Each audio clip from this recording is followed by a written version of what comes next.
Assalamualaikum warahmatullahi wabarakatuh. Halo teman-teman, ketemu lagi dengan Mi Channel. Hari ini kita akan belajar bahasa Inggris kembali ya.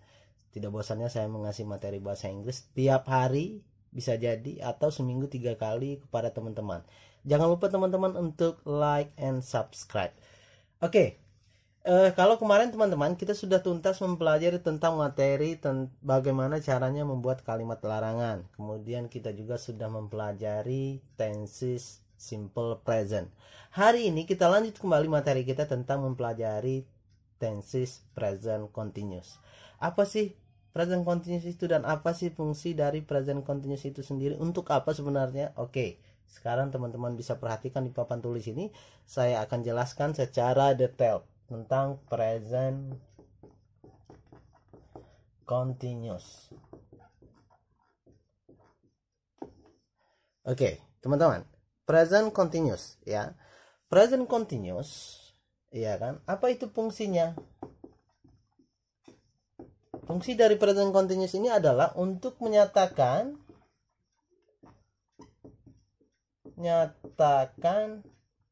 kegiatan yang sedang kita lakukan. Nah, yang harus teman-teman garis bawahi adalah yang sedang. Jadi ketika teman-teman ingin mengungkapkan atau ingin menulis sebuah kegiatan yang sedang teman-teman lakukan pada saat itu, ya, pada saat ini, sekarang, ya kan, bukan masa lampau tapi saat sekarang, ya kan, tapi dengan kata sedang. Saya sedang makan sekarang. Mungkin ketika lagi belajar ada teman yang nelpon, halo bro, kamu lagi ngapain sekarang? Saya sedang belajar, tolong jangan diganggu dulu. Atau lagi makan, halo bro, kamu di mana sekarang? Saya sedang makan di warung, gitu kan. Nah, kegiatan yang memiliki makna sedang dilakukan pada saat sekarang itu harus menggunakan tenses present continuous, teman-teman, ya. Bagaimana kalau saya menggunakan tenses yang lain? Nggak bisa, karena ini sudah rumusnya.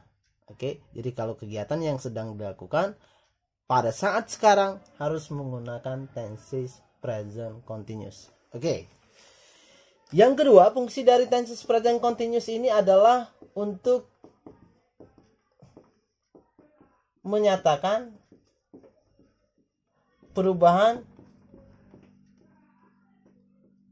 yang sedang terjadi. Contoh perubahan yang sedang terjadi.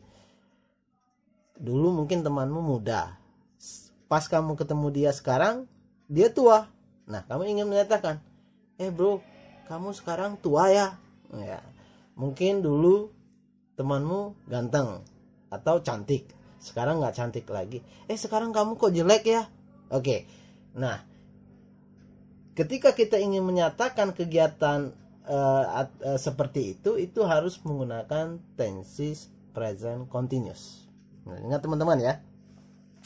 Oke, teman-teman, setelah kita paham fungsinya apa, oke, sekarang kita masuk kepada rumusnya. Oke, saya akan hapus dulu teman-teman. Sementara saya hapus dulu fungsinya. Tadi yang pertama untuk menyatakan kegiatan yang sedang kita lakukan. Yang kedua untuk menyatakan perubahan yang sedang terjadi. Oke, sekarang saya hapus dulu. Oke, nanti teman-teman kalau punya buku bisa ditulis di buku, atau teman-teman bisa download video ini. Oke, saya hapus dulu.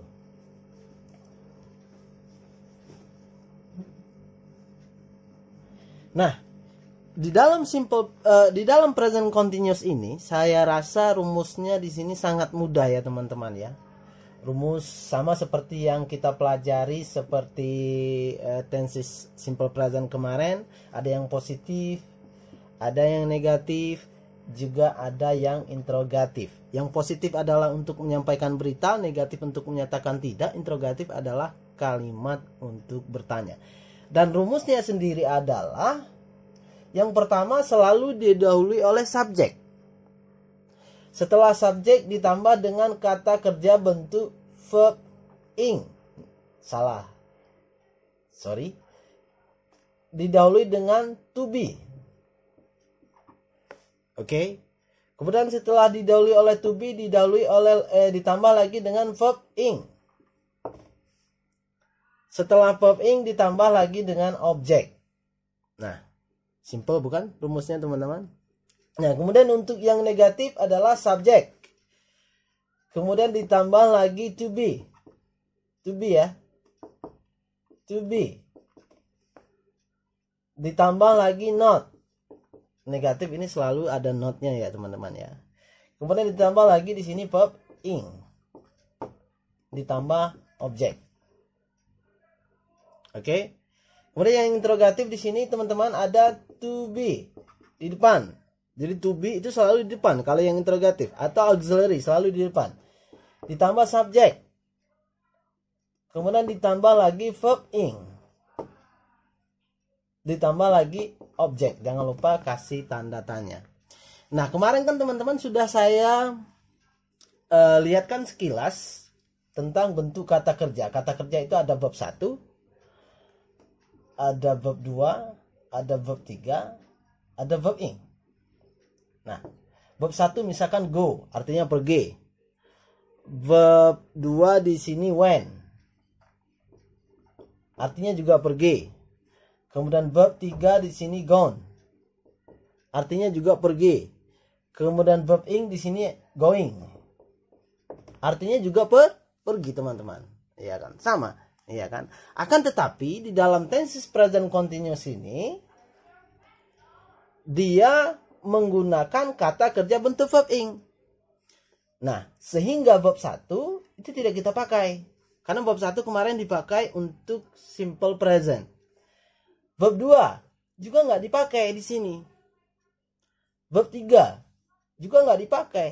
Karena kenapa? Rumusnya hanya menyatakan boleh menggunakan di sini verb ing. Berarti ini adalah salah satu verb yang harus kita pakai ketika kita menggunakan tenses present continuous. Oke, gitu ya teman-teman ya. Nah, kemudian di sini ada yang namanya to be. To be. To be itu teman-teman ada am, ada is, ada are. Ya. Am itu hanya untuk subjek I. Is itu untuk subjek she, he, it, atau nama orang. Fatih kemarin contohnya. Kemudian ada lagi are. Are ini hanya untuk subjek you. Kemudian we. Kemudian untuk subjek they. Nah, jadi mereka punya to be masing-masing. Misalkan teman-teman subjek I ditambah to be, berarti to be-nya am. Nggak bisa to be-nya is. I is, nggak boleh. Atau double. I am is, salah. Harus salah satu saja yang digunakan. She is, boleh. He am, nggak boleh. Ya kan? Jadi teman-teman harus sesuai. Ya. Oke, baik teman-teman. You begitu juga. You are. Nggak bisa you is, salah. Atau you am, salah. Jadi teman-teman harus gunakan to be yang tepat. Oke, baik teman-teman, setelah teman-teman mengerti ini, kita akan masuk kepada contoh. Bagaimana contohnya teman-teman? Contoh di sini kita harus mengikuti pola rumus. Ingat seperti kemarin ketika kita ingin membuat contoh, di dalam penulisan atau di dalam percakapan harus mengikuti rumus. Contoh, misalkan kita buat contoh yang positif. Contoh yang positif di sini. Yang pertama, kalau kamu ingin membuat contoh yang positif, teman-teman, ya kan? Kamu harus tambahkan subjek. Saya ambil dari subjek I. Kemudian kamu harus tambahkan di sini to be. Nah, ingat tadi to be ya, to be di sini teman-teman ya. I menggunakan to be am. Berarti is nggak boleh, are nggak boleh. Berarti di sini yang boleh saya tambahkan hanya am. I am. Iya kan? Kemudian ditambah lagi di sini verb ing. Tadi di sini ada go, ada went, ada gone. Di sini ada going. Maka ini pilihannya. Going. I am going. Iya kan? Terus apa lagi? Tambahkan object. I am going to Bali misalkan. Ini adalah subjek, ini adalah to be, ini adalah verb ing, ini adalah objek. Sehingga antara rumus dengan kalimat yang kita bikin di sini sesuai. Jadi tidak salah. Subjek, ya kan? To be, going, verb ing, objek. Ini dia objek. Ya, gitu ya teman-teman ya. Nah, sekarang kita ingin membuat contoh lagi yang negatif. Yang pertama harus letakkan subjek. Maka saya letak di sini lagi subjek. Subjek. Kemudian tambahkan lagi to be. I menggunakan to be am, maka di sini pakai am. Be. Ditambah lagi not, tambah saja, berarti tambahkan not setelah itu. Tambahkan apa lagi? Tambahkan verb ing, maka going. Tambahkan apa lagi? Tambahkan object to Bali. Iya kan teman-teman? Jadi sesuai. Iya kan? I'm not going to Bali. Saya tidak sedang ke Bali, gitu kan. Ya. Terus yang interrogatif, kalimat bertanya. Sekarang kita misalkan interrogatif pakai subjek you. You menggunakan are. Tidak boleh you menggunakan is atau am. You menggunakan are. Berarti di depan yang pertama ingin membuat kalimat interrogatif letakkan to be. You pakai to be are. Berarti di sini kita letakkan are. Ditambahkan subjek. Subjek apa tadi? Subjek you. You. Are you. Terus apa lagi? Ditambahkan kata kerja bentuk verb. Verb ing. Are you going. Terus tambahkan apa lagi? Tambah object to Bali. Are you going to Bali? Ini adalah to be. Ini adalah subjek. Ini adalah verb ing. Ini adalah objek. Jadi antara rumus yang ada dengan contoh yang kita buat itu tidak lari. Jadi sesuai. Jadi sehingga menjadi kalimat yang lengkap dan sempurna.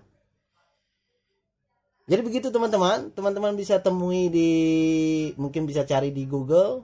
Teman-teman atau bisa beli buku juga di Gramedia atau dimanapun, di toko buku lah yang jelas ya kan. Teman-teman bisa mencari kata kerja bentuk pertama, bentuk kedua, bentuk ketiga, bentuk verb ing, cari di sana.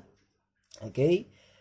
Kemudian teman-teman bisa praktek sendiri. Nanti kalau misalkan ada kesalahan, oke, teman-teman bisa komen di bawah ini atau teman-teman bisa langsung inbox ya. Nanti insyaallah segera mungkin akan dijawab. Oke. Mungkin begitu teman-teman untuk materi kita hari ini. Saya rasa teman-teman sudah mengerti semua. Oke, thank you. Don't forget to like and subscribe. Assalamualaikum warahmatullahi wabarakatuh.